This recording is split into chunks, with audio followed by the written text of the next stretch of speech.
Welcome to the SENDcast. My name is Dale Pickles. I'm the Managing Director of B Squared and the host of the SENDcast. If you are a new listener, then welcome to the SENDcast. This podcast is all about helping everyone learn more about special educational needs and disability. Now, in this special episode, we're raising the profile of one of the events in the UK focusing on special educational needs or neurodiversity. And we are proud to announce that we are a media partner for the Autism Congress in 2025, taking place later this year in Dublin in September. And in this bonus episode, we're discussing what the conference is about, who it is aimed at, and why you should go. The SENDcast is created and produced by us here at B Squared. We have a range of products to help schools, and we have our assessment software, our evidence for learning and parental engagement system, this podcast, and also all our CPD for schools around supporting special educational needs and disability. Visit the B Squared website or click on meeting link in the show notes to book a meeting with me to take you through how our products can help you. Now, let's get on with the podcast. In this special episode, we're discussing Autism European Congress that is happening in 2025. What is it, when is it, and why should you go? Today, I am joined by Adam Harris, Dr. Peter Vermeulen, and Zsuzsanna Szilvasy. I hope I got that right. She's nodding. Yes. Yeah. Paranoid about that one. Adam is the CEO and founder of As I Am, Ireland's autism charity, based on his own experiences growing up as an autistic person in Ireland. And Adam serves as an executive council member of Autism Europe, among many other things. Peter is an international lecturer trainer and has spoken at every Autism Congress since 1992 and has been recognised for his 30 years of contribution to the autism community in Belgium. And again, that's a short summary. And Zsuzsanna is the former president of Autism Europe and led the organisation for 8 years, working with other organisations such as the UN and the World Health Organization. And again, that's a really short summary. Welcome to the show, everyone. Hello there. Hello. So this will be my second Autism Congress. I went up to the event in 2016 when it was in Edinburgh. I did look at going to, I think 2020 was in Paris, or going to be in Paris. I did look, didn't happen. I didn't know, no idea. So the Autism Congress event is run by Autism Europe. So before we move on to the event, what does Autism Europe do? Autism Europe is a European umbrella organization and advocating for the rights of the individuals with autism on European level, of course, representing 7 million families and autistic youngsters, children, adults in European bodies like the Parliament or a committee. And the history is interesting because Autism Europe is actually developed together with the congresses. Even the establishment of the Autism Europe was decided in one of the congresses in 1983, maybe. And then, so it's the history of the Autism Europe and the Autism Europe congresses are coming in hand to hand. Nice. So kind of it sits, because where we've got in England, we've got the National Autistic Society. So is there a relationship between them? Is it separate entities completely? Is there a working relationship?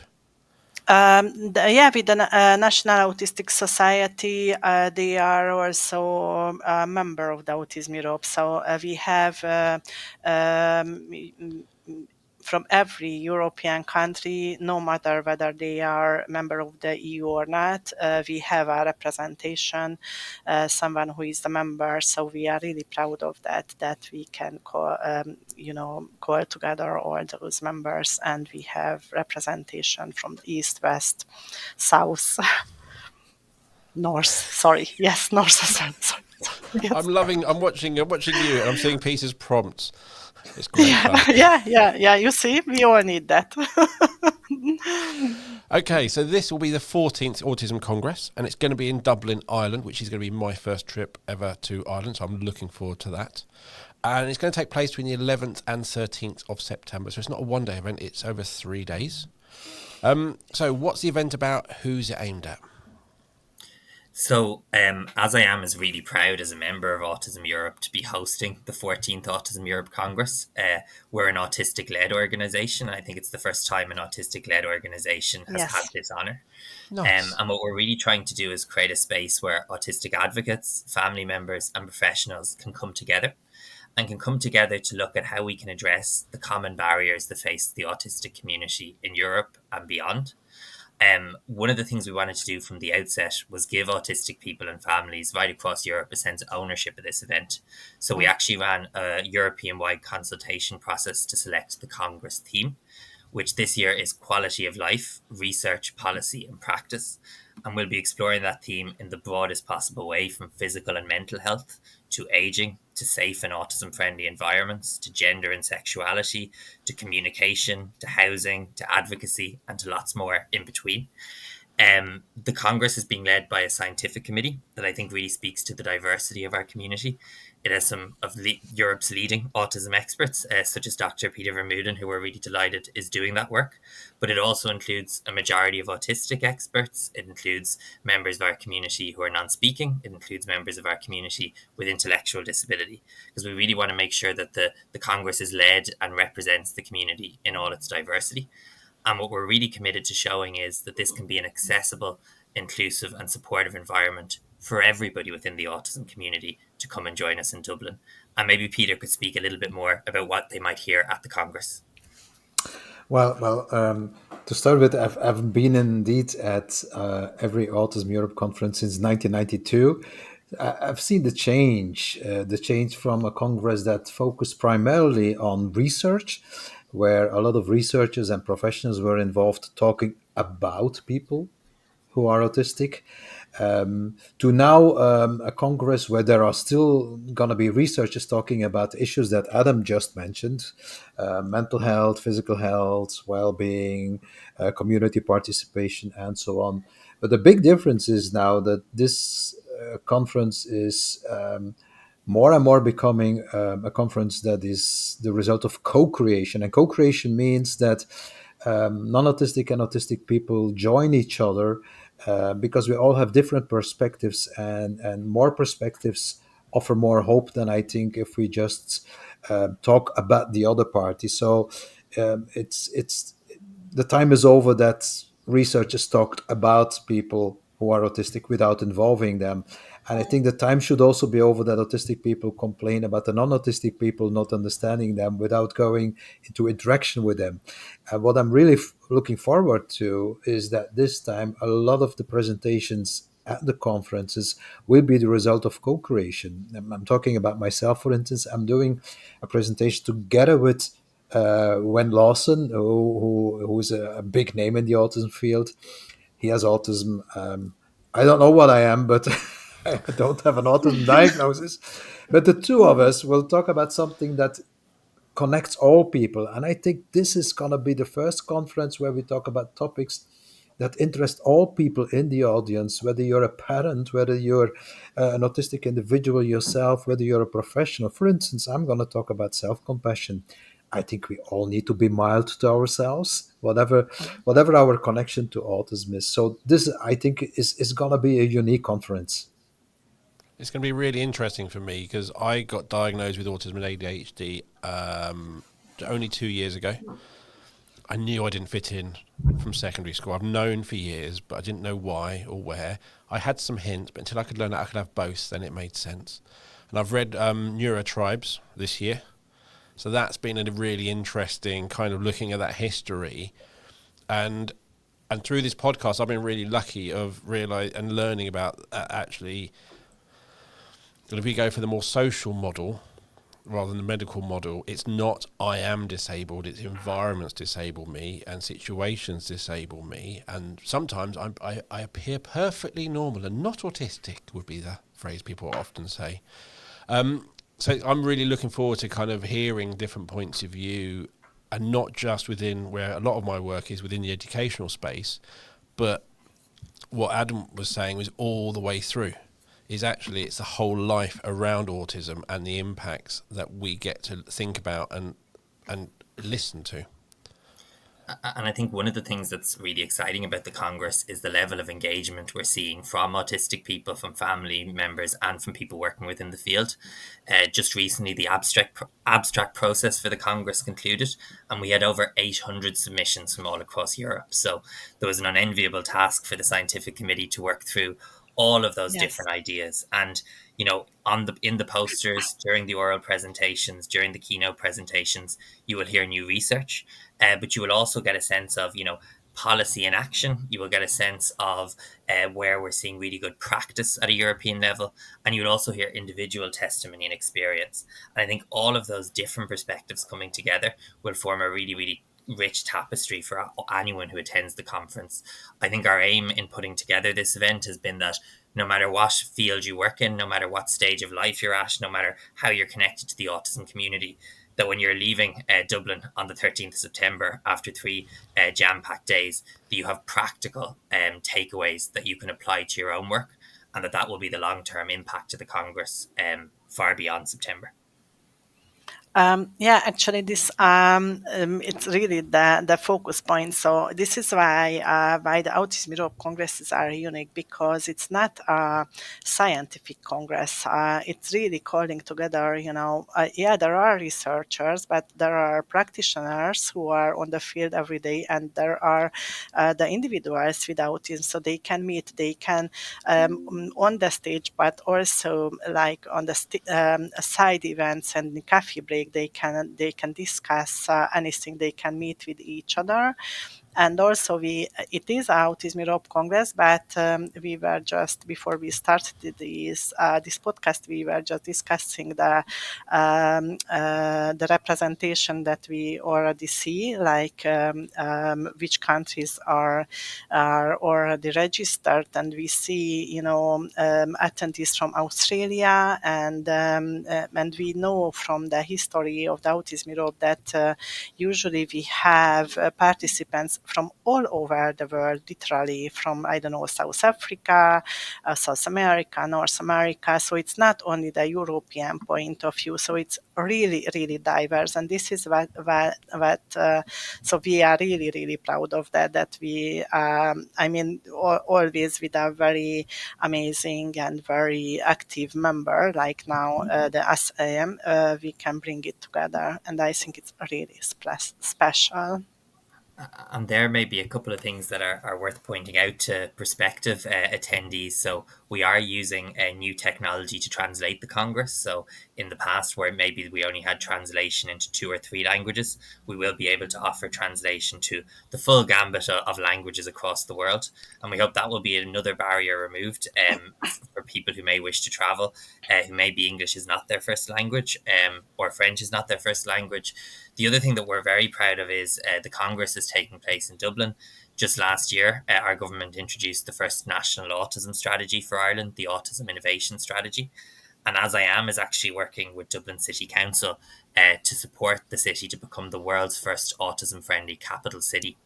So we're hoping that people can have an amazing time in the conference centre. We're also hoping they'll have a chance to see what change can look like at a societal level in Dublin as well.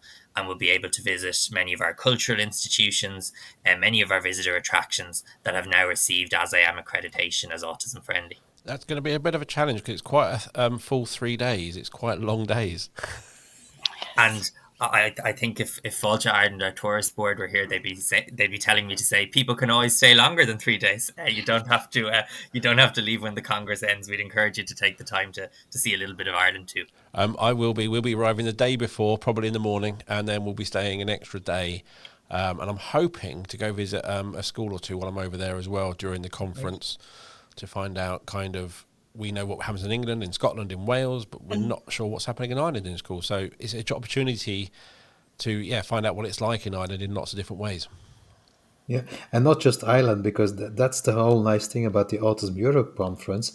That we're all united around autism, but we have different countries, different cultures, and that a unique opportunity to see how people in other countries do things. That's what I remember from all the Autism Europe conferences I've been before, that I could learn about how they do education in Scandinavia, or in France, or in Italy.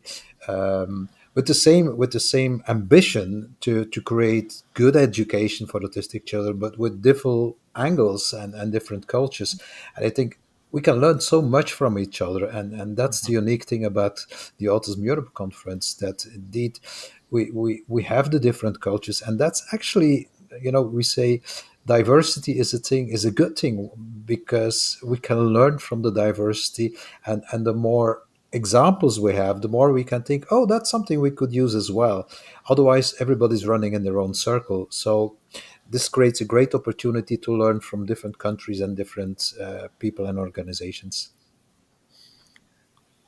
What we'd also encourage people to be aware of is that early bird registration is currently open, and we're already seeing a huge demand for tickets. So we'd really encourage people, to book as soon as possible if they want to join us. People will be pleased to know that we are currently have a number of applications in for CPD accreditation. So for those who maybe need to travel for work, we're hoping that your attendance at this event will also, of course, account towards whatever continuous professional development requirements you may have. And we're also really keen to make this accessible. We've developed a whole impact plan around our Congress, and central to that is demonstrating what is possible in terms of a large-scale event and accessibility. Peter has been at our national conference that we host every year, and we're very proud of some of the accommodations we make to break down barriers. And we really will be pulling out all the stops to ensure that the event is as accessible as possible for all who attend, particularly our autistic community. So just for people maybe thinking about a very overwhelming conference experience, if you have any questions, do feel free to get in touch with us, and we'd be very keen to do anything we can to make you comfortable during your visit. I love the translation part. I'm guessing that is using AI, not a giant team of people. Yes. But I am playing with AI, and there's new things coming out every day that I'm still thinking of how could I use this, because I've grown a way of thinking in a certain way. And when AI comes along, it's like some of those rules you've brought up in your head can change. So, yeah, it's great. Yeah, honestly, I am also very curious. So I am not there, of course. I am staying in Hungary, and I read this in the marketing documents and in flyers and posts, and I was also helping to distribute them on my European and local channel. But I am really, really curious, how is it going to function in reality, because there are like dozens of languages are represented in that plenary room. So yeah, we will see. It's exciting. And I'm very curious to see how AI is going to translate my peculiar form of English, because I'm not a native English speaker. So the Flenglish that I speak, I wonder if AI can cope with that. Yeah. I think it's getting better every year. It gets better. It's phenomenal how. Yep, but you haven't heard me talk before for 45 minutes in Flenglish. Well, once we finish here, I get to read the transcript of the podcast, so I'll give you a rating. Okay, we will see. So, and actually, but Adam explained like how to transform a huge event autism friendly. It's also, so this is how we are learning. I mean, our participants are even learning from that, because they are picking up ideas, and they are if they want to organize something in their country next time, they can consider this kind of accommodation. So this is why we really like these huge events, because you always can pick up something that you can implement actually in the next day in your home, and that's a very big very, very big strength of this event. Yeah, and another thing that I want to add, and I remember the first time we discussed about what was going to make this conference unique. Remember when we were in Krakow, Adam, that we said every single presentation, especially in the big room, should end with 3 practical takeaway tips for parents, autistic people, and professionals. So we really want this conference to be inspiring up to the practical level that people really have concrete tips to take away from home, because too many conferences around the world are having a wonderful content, but then people are left alone with how do I translate this to my school, to my home. And that's one of the things that we judged the submissions also. That was one of the criteria that we thought, okay, is this gonna be of practical use for everyone involved here? That's really big, 'cause I've been to conferences and sat there and someone talking about the way the world should be and the way we should be doing things and all the things. I'm going, yeah, that would be lovely. We can't get there, and even if we could, you haven't given me any ideas on how we would get there, so that's kind of useless. How about you bring it back a bit, maybe make it slightly less, and then give me some things on how I can start to get there. Yeah. And that practical bit, something you can Yeah. go away and change in your own life, in your role, is really important. And I think to that point as well, now that the abstract process has concluded, we'll shortly be able to publish the full agenda for the Congress, which I know will be important for people in terms of predictability, but also in terms of considering kind of the practical takeaways that they can take from this event, which is such a broad remit when we think about quality of life and all that entails. Already on the site, you can see our list of keynote speakers, and I'm definitely not going to start naming them now because I'll leave one out, and there's quite a number. But it's an incredible panel of speakers from right across the world. So that information's already there. And of course, once that agenda is finalised, what we'll now be building out over the coming number of weeks is our accessibility materials and providing as much predictability in advance for people who may wish to attend the event. And there's also on the site, there's a list of, you've got all your partners so that are there. And it's quite nice because, again, I work in education a lot, so I'm used to seeing educational companies. But actually the partners for the event and the exhibitors are from the world, other than just the world. They're not specialist organisations. There's a wide range of organisations all supporting autism. Absolutely, and I suppose that really speaks to the work that As I Am does across society, that, you know, when we talk about autism, it's obviously critically important that we talk about improved supports and services for our community, but we also can't get stuck in service land either. We need to realise that autistic people live in the community and need to be able to access every aspect of the community. So if you look across our partners, we have, for example, AIB, a bank in Ireland that has worked with us on autism-friendly accreditation. We have IBEC, for example, who is a really important partner in terms of representing businesses and employers in the country and working with us to turn the tide on autism unemployment. And we have Codex, who are actually an office supply company who are working with us as a platinum sponsor to actually look at how we can create office furniture and office environments that meet the needs of autistic workers. So that's just some of our partners, but it shows the kind of range of partnerships. And we see Congress in an Irish context as a real platform to engage with industry, to engage with sponsors, and critically to engage with government who are supporting the event as well. You know, I think our message for quite some time has been we have 2,000 people potentially coming to Dublin to talk about autism. What's the story we want to be able to tell them? And I think that's a really important advocacy tool for us as well. Excellent. So before I wrap up, anything else you want to add in? Oh yeah, one more last thing. I'm looking forward to the barbecue as well. And now I leave. Absolutely, and we'll have some traditional Irish music along the way as well, no doubt. Yeah. You can learn more about the Congress and all of the details because we've thrown a lot of information out on Autism Congress 2025. That's 2025.org. Yeah. So we will be sharing links to the show, to the event, to Autism Europe, to the socials. They can find out, and as more things are announced, they can keep up to date with everything, and also put links to all the stuff you lot do because you're all very busy people with lots of advocating going on. And I'm really looking forward because we'll be there with B Squared, so we'll be there showing our products off, what we do, and also the podcast as well, which I'm really looking forward to.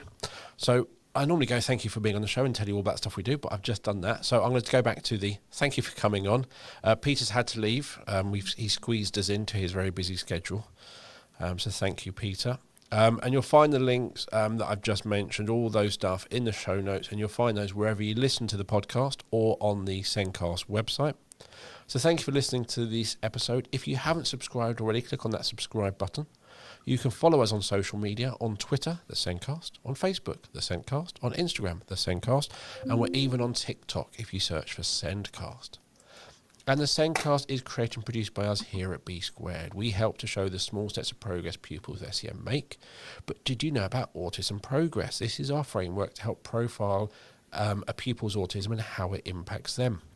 It's based on certs and looks at communication, social interaction, emotional regulation, and flexible thinking. And Autism Progress also includes a wide range of strategies to help support the young person. Visit the B Square website or click on the meeting link in the show notes to book a meeting with me to take you through our assessment software and how it can help you. So thank you for listening. We'll be back next week with another episode of the SENDcast. It's goodbye from me. Thank you so much. Bye-bye. Thank you. Bye. Looking forward to welcoming you to Dublin. Yeah. I cannot See you wait. in Dublin. I cannot wait. Bye, everyone. Bye-bye. Thanks, everyone.